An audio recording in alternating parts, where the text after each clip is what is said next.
Hi everyone, আমি বিনীতা। আমার নতুন একটি ব্লগে তোমাদের সকলকে স্বাগত জানাই। তো দিনটি আমার জন্য খুবই স্পেশাল ছিল, মানে আমাদের জন্য খুব স্পেশাল ছিল, কারণ এই দিনই আমাদের দিভি আমাদের কাছে এসেছিল। তো এটা ছিল 25 আগস্ট।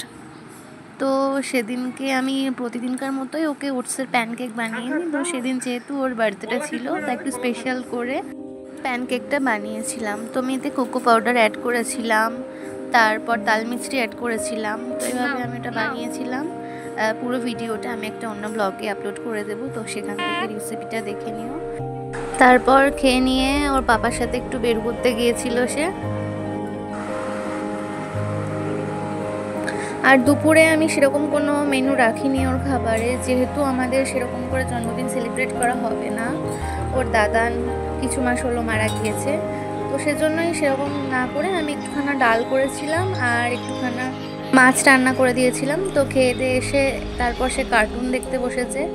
আর দুপুরের দিকে আমাদের নেমন্তন্ন ছিল, তো সেখানে যেতে যেতে আমাদের প্রায় বিকেল হয়ে গেছিলো। আর এখানে দেখো তার ফটোশ্যুট হচ্ছে। এত ক্লান্ত হয়ে গেছে, বাড়ি এসে ঘুমিয়ে গেছে। তারপর আমরা বাড়ি এসে সে তো ঘুমিয়ে গেছিলো রাস্তায় আস্তে আস্তে।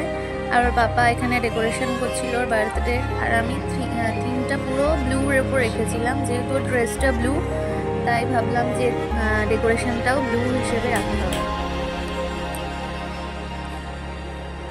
তো এটা ছিল ফাইনাল লুক।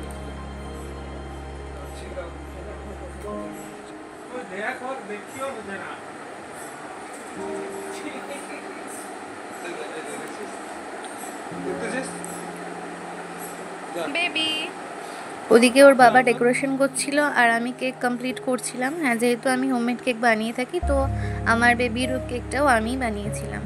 তো এটাও আমি ব্লু থিমের ওপরই রেখেছিলাম।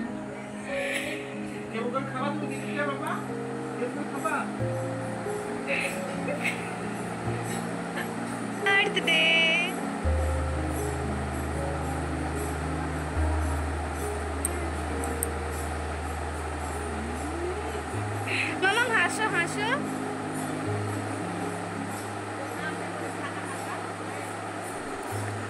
আরও এই প্রথম মানে চিনি জাতীয় কোনো খাবার খাচ্ছে।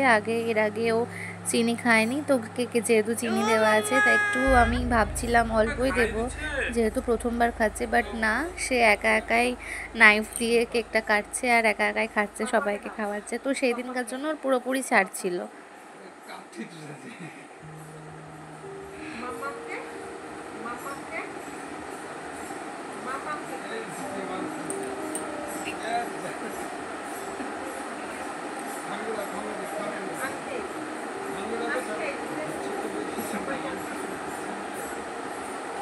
তো আজকের ব্লগটা এইটুকুই। আমি সব ভিডিও ক্লিপগুলো নিতে পারিনি, তো যে ক্লিপগুলো নিয়েছি সেগুলো তোমাদের সাথে শেয়ার করলাম।